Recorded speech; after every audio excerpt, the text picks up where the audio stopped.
एक बार की बात है, किसी गांव में बंसी नाम का एक गरीब आदमी अपने परिवार के साथ रहता था। बंसी की बेटी 5 साल की थी और उसका बेटा अभी सिर्फ 1 साल का ही हुआ था। बंसी के घर पर एक गाय थी जिसका दूध बेचकर बंसी अपने परिवार का पेट पालता था। दूसरी तरफ बंसी हनुमान जी का परम भक्त था। उसने एक नियम बना रखा था, वो रोज अपनी कमाई का 1/4 हिस्सा हनुमान जी के मंदिर में दान कर देता था। इस बात से उसकी पत्नी मालती बहुत गुस्सा होती थी। अपने घर में खाने को अनाज नहीं है और इन्हें देखो मंदिर में दान करते फिरते हैं। ओहो, तुमने फिर से रोज की वही पंचायत शुरू कर दी। तो और क्या करूं, हमारे बच्चे बड़े हो रहे हैं, तुम्हें तो इनकी कोई फिक्र ही नहीं है। तुम चिंता मत करो भाग्यवान, हनुमान जी सब संभाल लेंगे। सालों से यही सुन रही हूँ, लेकिन हमारे घर की हालत ज्यों की त्यों बनी है। आस पड़ोस के बच्चे हर त्योहार में नए कपड़े पहनकर घूमते हैं और मेरी बेटी वही फटे पुराने कपड़े पहनकर रहती है। ये सब देखकर मेरा कलेजा जल उठता है। तभी बंसी के दरवाजे पर एक छोटा बच्चा भीख मांगने आ जाता है। खाना दे दो बाबू, बहुत भूख लगी है। ये लो, तुम्हारा चहेता बकासुर भी आ गया। आज मैं इसे नहीं छोड़ूंगी, अभी डंडे से इसकी पिटाई करके इसे भगा देती हूँ। अरे भाग्यवान, जरा शांत हो जाओ। वो बेचारा एक छोटा अनाथ लड़का है, अगर हम उसे 1-2 रोटी दे देते हैं तो इसमें भला हमारा क्या जाता है। जाओ अंदर से 2 रोटी लाकर उसे दे दो। फिर मालती बड़बड़ करते हुए रसोई घर से 2 रोटी लाकर उस छोटे बच्चे को दे देती है। ये ले, ठूस ले, खा खा कर मोटा होता जा रहा है। कहीं जाकर काम क्यों नहीं करता, मेरे घर पर भीख मांगने क्यों आता है। लेकिन वो छोटा बच्चा कोई जवाब नहीं देता और मुस्कुराकर वहां से चला जाता है। वहीं दूसरी तरफ गांव से थोड़ी दूर राजमहल में हरिया और दिलावर नाम के 2 कर्मचारी साजिश रच रहे थे। तुम्हें पता है दिलावर, महारानी को बेटा हुआ है। इस खुशी में महाराज 31 दिसंबर की रात हनुमान जी के मंदिर में ढेर सारे सोने और हीरो से बने गहने दान करने वाले हैं। उन गहनों की कीमत इतनी ज्यादा है कि अगर वो गहने हमें मिल जाए तो हम पूरी जिंदगी बैठकर मजे से ऐश कर सकते हैं। फिर तो हमें किसी भी तरह उन गहनों को चुराना होगा। अभी नया साल आने में कुछ दिन बाकी है, हमें आज से ही गहने चुराने की तैयारी शुरू कर देनी चाहिए। हाँ। इस तरह कुछ दिन बीत जाते हैं। फिर एक दिन अचानक बंसी का बेटा बुरी तरह बीमार पड़ जाता है। क्या हुआ वैद्य जी, मेरा बेटा ठीक तो हो जाएगा ना? तुम्हारा बेटा ठीक तो हो जाएगा, लेकिन इसके इलाज के लिए बहुत पैसे लगेंगे। कम से कम 1 लाख रुपए खर्च हो जाएंगे। तुम्हारी हालत देखकर नहीं लगता कि तुम इतनी बड़ी रकम का इंतजाम कर सकते हो। खैर, जब पैसों का बंदोबस्त हो जाए तो मुझे बता देना। इतना कहकर वैद्य वहाँ से चला जाता है। हे भगवान, अब मैं क्या करूँ? 1 लाख रुपए कहाँ से आएंगे? हिम्मत मत हारो भाग्यवान, मैं साहूकार से कर्ज मांग कर देखता हूँ। उसके बाद बंसी गांव के साहूकार के पास पैसे मांगने पहुँच जाता है। क्या कहा? 1 लाख रुपए? तेरा दिमाग फिर गया है क्या, जो मुझसे इतनी बड़ी रकम मांग रहा है? आखिर तेरे पास गिरवी रखने को है ही क्या? तेरे पास एक गाय और टूटा हुआ झोपड़ी है, उसके बदले तुझे इतनी बड़ी रकम कौन देगा? मुझ पर दया करिए साहूकार जी, मेरे बच्चे की जिंदगी का सवाल है, चाहे तो आप मुझसे जिंदगी भर की गुलामी लिखवा लीजिए। अरे अरे छोड़ मेरा पैर, देख इस तरह की बेतुकी बातें करके मेरा वक्त बर्बाद मत कर, चल भाग यहाँ से। अरे ओ रघु, इस बंसी को धक्के मारकर बाहर भगा दे। फिर साहूकार का नौकर बंसी को ले जाकर सड़क पर पटक देता है। चल भाग यहाँ से, दोबारा दिखाई दिया तो तेरी टांगे तोड़ दूंगा। बंसी रोता हुआ वहाँ से जाने लगता है। अब मैं क्या करूं? साहूकार से ही पैसे मिलने की उम्मीद थी, लेकिन उसने तो साफ इनकार कर दिया। अब तो सिर्फ एक ही रास्ता है, मुझे महाराज से मदद मांगनी चाहिए। उसके बाद बंसी राजमहल के फाटक के पास पहुंच जाता है। फाटक पर खड़े पहरेदारों को बंसी सारी बात बता देता है। देख, महाराज इस वक्त महल में नहीं है, वो किसी जरूरी काम से पड़ोस के राज्य में गए हैं, वो शाम को वापस आएंगे। चल अब तू जा यहाँ से, शाम को दोबारा आकर देखना। उसके बाद बंसी मन उदास करके वहाँ से चला जाता है, लेकिन दूसरी तरफ हरिया और दिलावर बंसी की सारी बातें सुन लेते हैं। मेरे दिमाग में एक बहुत अच्छा उपाय आया है, हम इस बेवकूफ बंसी का इस्तेमाल करके आसानी से मंदिर के गहने चुरा सकते हैं। उसके बाद सारा इल्जाम बंसी के ऊपर डाल देंगे। इस तरह हम मालामाल हो जाएंगे और किसी को हम पर शक भी नहीं होगा। फिर वो दोनों बंसी के घर पहुंच जाते हैं। बंसी, हमें पता चला तेरा बेटा बुरी तरह बीमार है और इसके इलाज के लिए तुझे 1 लाख रुपए की जरूरत है। देख, इस पूरे राज्य में कोई तुझे इतनी बड़ी रकम नहीं देने वाला, लेकिन हाँ, हमारे पास एक उपाय है जिससे तेरे बेटे की जान बच जाएगी। हाँ हाँ, बताइए मालिक, मुझे क्या करना होगा? मैंने अपनी दादी से सुना था कि नए साल की सुबह 4 बजे गांव के मंदिर में हनुमान जी खुद प्रकट होते हैं। अगर तू वहां ठीक समय पर पहुंच गया तो तू हनुमान जी से प्रार्थना करके अपने बच्चे की जान बचा सकता है। ये सुनकर हरिया और उसकी पत्नी दोनों खुश हो जाते हैं और उन्हें उम्मीद की एक किरण दिखाई देती है। फिर 2 दिन बाद 31 दिसंबर की रात आ जाती है। राजा मंदिर में ढेर सारे गहने और एक बड़ा मुकुट रखवा देता है। कल सुबह हम अपनी जनता के सामने इन गहनों और मुकुट को हनुमान जी की मूर्ति पर चढ़ाएंगे। चलिए पुजारी जी, फाटक बंद कर दीजिए। उसके बाद वो सभी वहां से चले जाते हैं। दूसरी तरफ हरिया और दिलावर ने मंदिर के पुजारी से पहले ही सांठगांठ कर ली थी, जिस वजह से पुजारी उन दोनों को मंदिर की चाबी पकड़ा देता है। फिर वो दोनों मंदिर के अंदर से सारे गहने और मुकुट चुरा कर वहां से भाग जाते हैं। उसके बाद 4 बजते ही अपने परिवार के साथ वहां आ जाता है। पिताजी, 4 तो बज गए, लेकिन अभी तक हनुमान जी प्रकट नहीं हुए। हो सकता है थोड़ा समय और लगे, हमें यही इंतजार करना चाहिए बेटी। देखते ही देखते सुबह हो जाती है। लगता है दिलावर ने हमसे झूठ कहा था। चलिए यहाँ से, वरना ठंड के मारे मेरा बच्चा कल का मरता आज ही मर जाएगा। उसके बाद बंसी अपने परिवार के साथ वापस घर लौट जाता है। उन सभी के जाते ही राजा रानी और ढेर सारे लोग मंदिर के पास आ जाते हैं, लेकिन मंदिर से गहने चोरी होने की बात जानकर राजा गुस्से से आग बबूला हो जाता है। महाराज, मैंने सवेरे बंसी और उसके परिवार को चोरी छुपे मंदिर की ओर जाते हुए देखा था। मुझे पूरा यकीन है कि बंसी ने ही गहने चुराए हैं। राजा के आदेश पर तुरंत बंसी और उसके परिवार को वहां बुलाया जाता है। क्यों रे बंसी, मैं तो तुझे हनुमान जी का परम भक्त समझता था, लेकिन तूने हनुमान जी के मंदिर में ही चोरी कर ली। अब तुझे इसकी सजा मिलेगी। ये आप क्या कह रहे हैं पुजारी जी? मैंने कोई चोरी नहीं की। देख बंसी, सीधी तरह अपना गुनाह कबूल कर ले और सारे गहने लौटा दे। हो सकता है तेरी जान बच जाए। पुजारी जी, मेरा यकीन करिए, मैं अपने बच्चों की कसम खाकर कहता हूँ, मैंने चोरी नहीं की। तभी वहाँ बैठी एक भिखारिन कहती है, हाँ हाँ महाराज, बंसी बहुत ही अच्छा इंसान है। ये कभी चोरी जैसा बुरा काम नहीं कर सकता। चुप कर भिखारन, ज्यादा जुबान मत चला, खामोश बैठी रह। हमें तेरी सलाह की जरूरत नहीं है।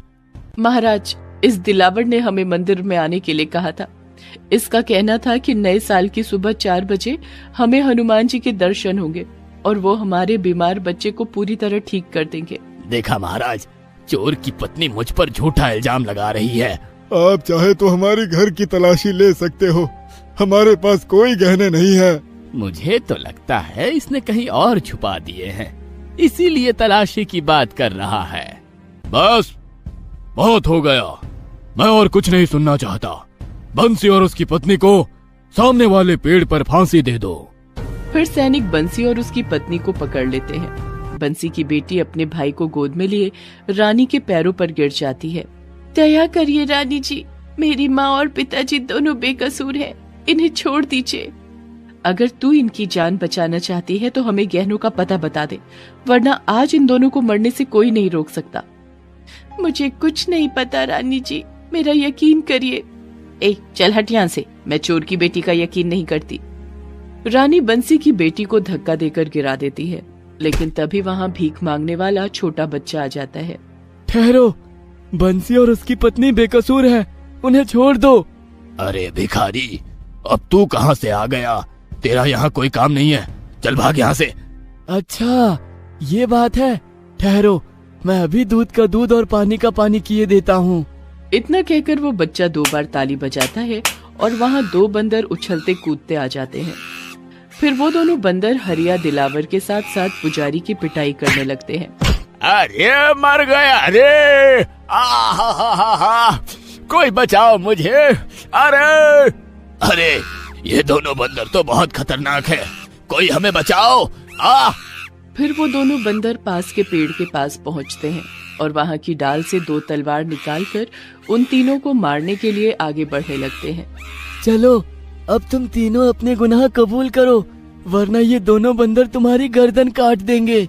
जान खतरे में देखकर वो तीनों रोते हुए सारी सच्चाई बता देते हैं।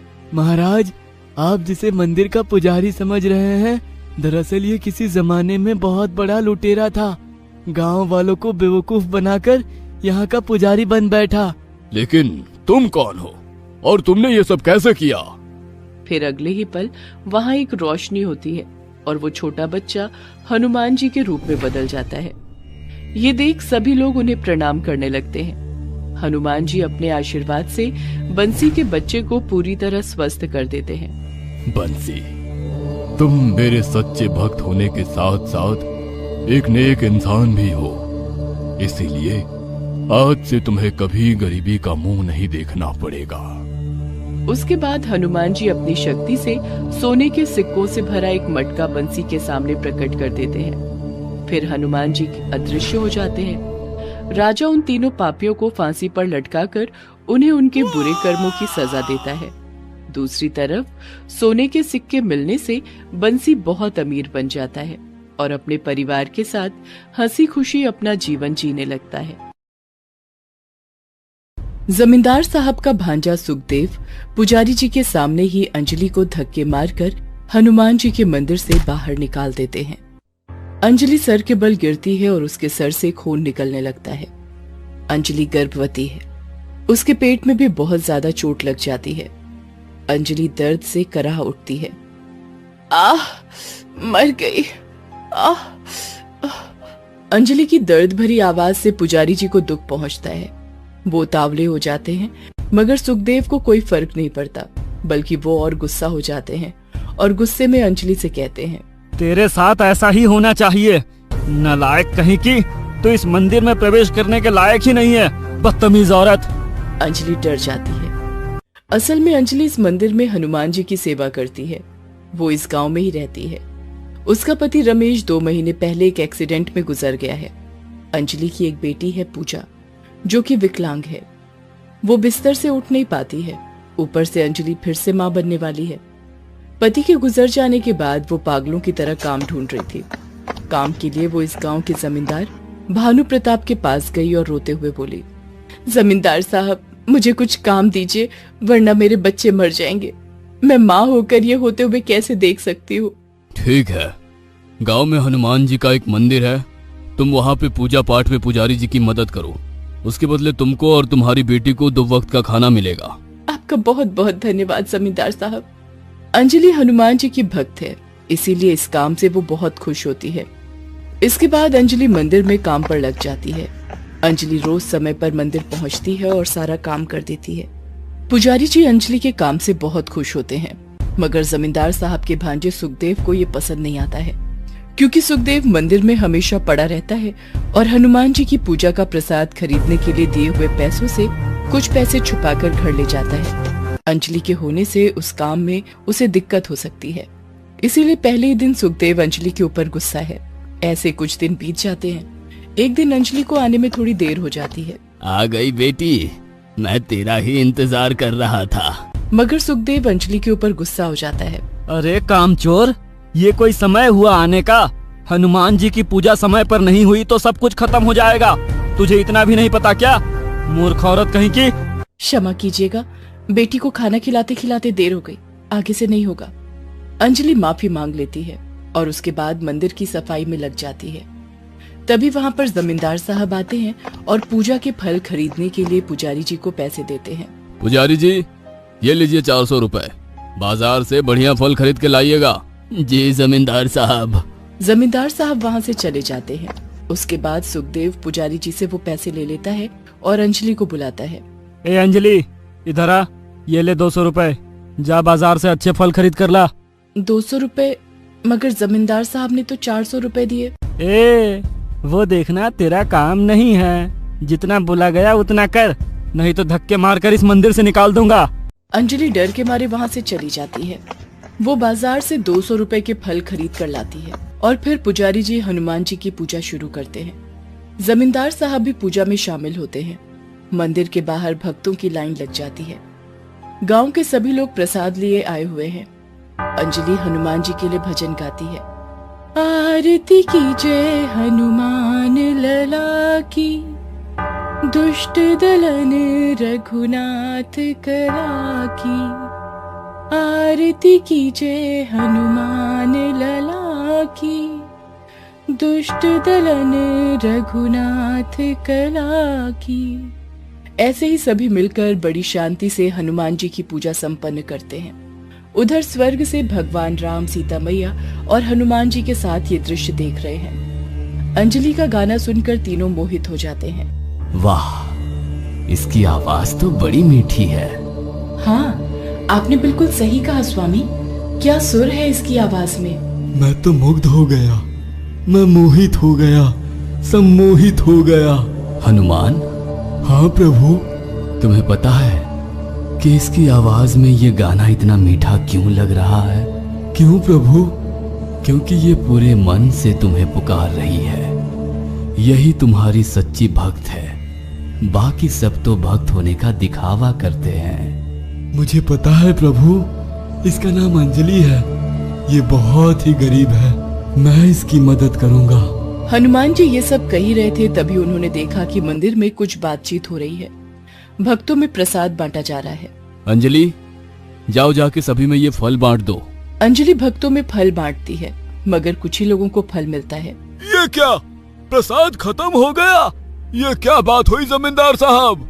हाँ जमींदार साहब, हम सारा काम छोड़कर हनुमान जी की पूजा के लिए आए और हमें प्रसाद भी न मिले, ये तो गलत बात है। ये देख और सुनकर जमींदार साहब गुस्सा हो जाते हैं। वो पुजारी जी से पूछते हैं। पुजारी जी, मैंने आपको फल खरीदने के लिए 400 रुपए दिए थे, मगर 400 रुपए में फल तो बहुत आते हैं, तो फिर ये कम क्यों पड़ रहे हैं? पुजारी जी घबरा जाते हैं और कहते हैं, वो तो सुखदेव ने मुझसे ले लिया था। क्या रे सुखदेव, इतना कम फल क्यों लाया? तभी सुखदेव अंजलि के ऊपर सारा इल्जाम डाल देता है। वो पैसा तो मैंने अंजलि को दे दिया था। अंजलि ही बाजार से फल खरीद के लाई है। पता नहीं उन पैसों का उसने क्या किया। ये सुनकर अंजलि जैसे आसमान से गिरती है। वो कहती है, मैं नहीं जमींदार साहब, मैंने कुछ नहीं किया, मुझे तो बस। चुप, बिल्कुल चुप। तो क्या मैं झूठ बोल रहा हूँ? हाँ, मैं इतने दिन से इस मंदिर में हनुमान जी की पूजा में मदद कर रहा हूँ। मैं जमींदार साहब का भांजा हूँ, रिश्तेदार हूँ। मैं झूठ बोल सकता हूँ? हाँ, ये औरत ही चोर है, इसने ही चोरी की है। ये बोलकर सुखदेव अंजलि को मंदिर के बाहर धकेल देता है। ऊपर से राम जी, सीता मैया और हनुमान जी सब कुछ देखते हैं। राम जी हनुमान से कहते हैं, हनुमान, समय आ गया है, तुम धरती लोक में जाओ और इसकी मदद करो। जो आज्ञा प्रभु। ये बोलकर हनुमान जी धरती लोक में आते हैं और एक मनुष्य का रूप धारण करते हैं। उधर अंजलि दर्द से कराह रही होती है, मगर उससे सुखदेव को कोई फर्क नहीं पड़ता। तेरे साथ ऐसा ही होना चाहिए, नालायक कहीं की। तो इस मंदिर में प्रवेश करने के लायक ही नहीं है, बदतमीज औरत।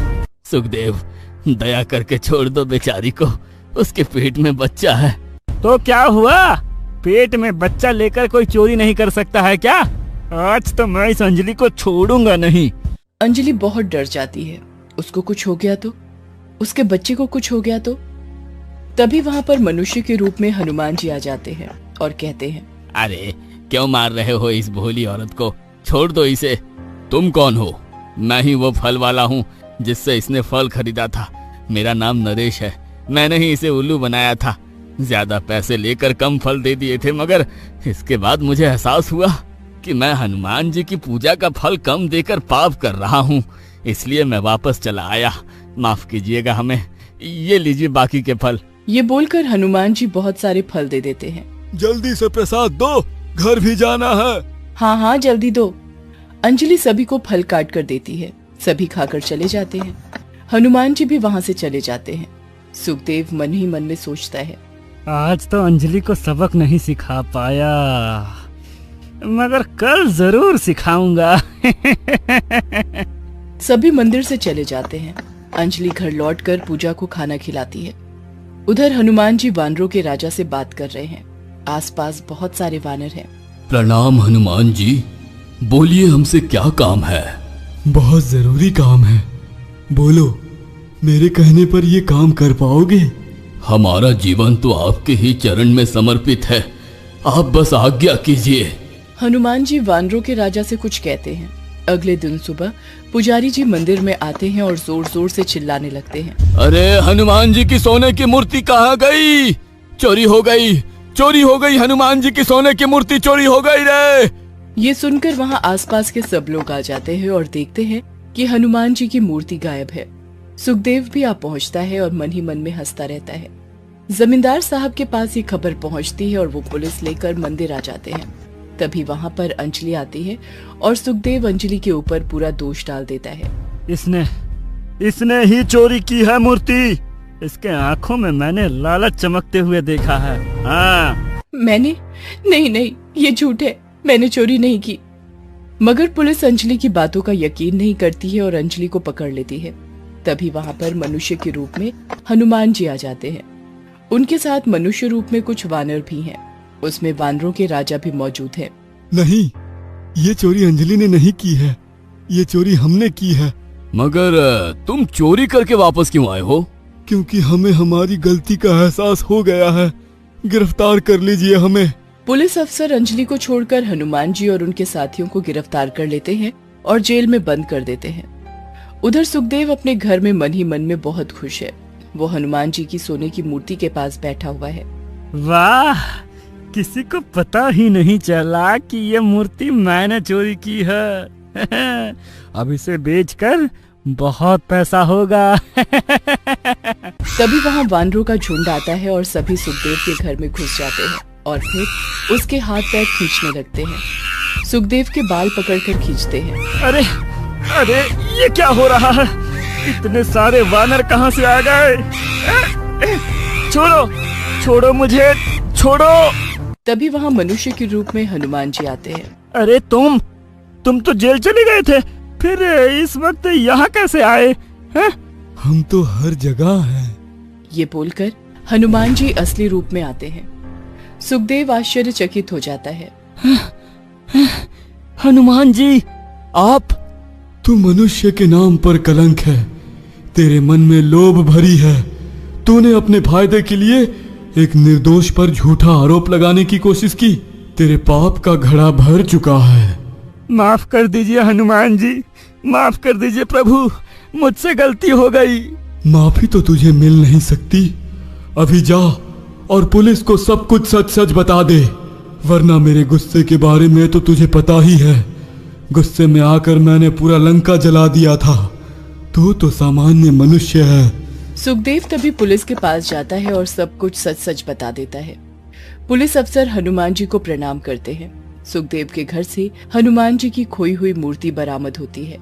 सुखदेव को उम्र भर कारावास हो जाती है, साथ ही साथ उसकी दोनों आंखें खराब हो जाती हैं। उधर हनुमान जी अंजलि के सामने प्रकट होते हैं।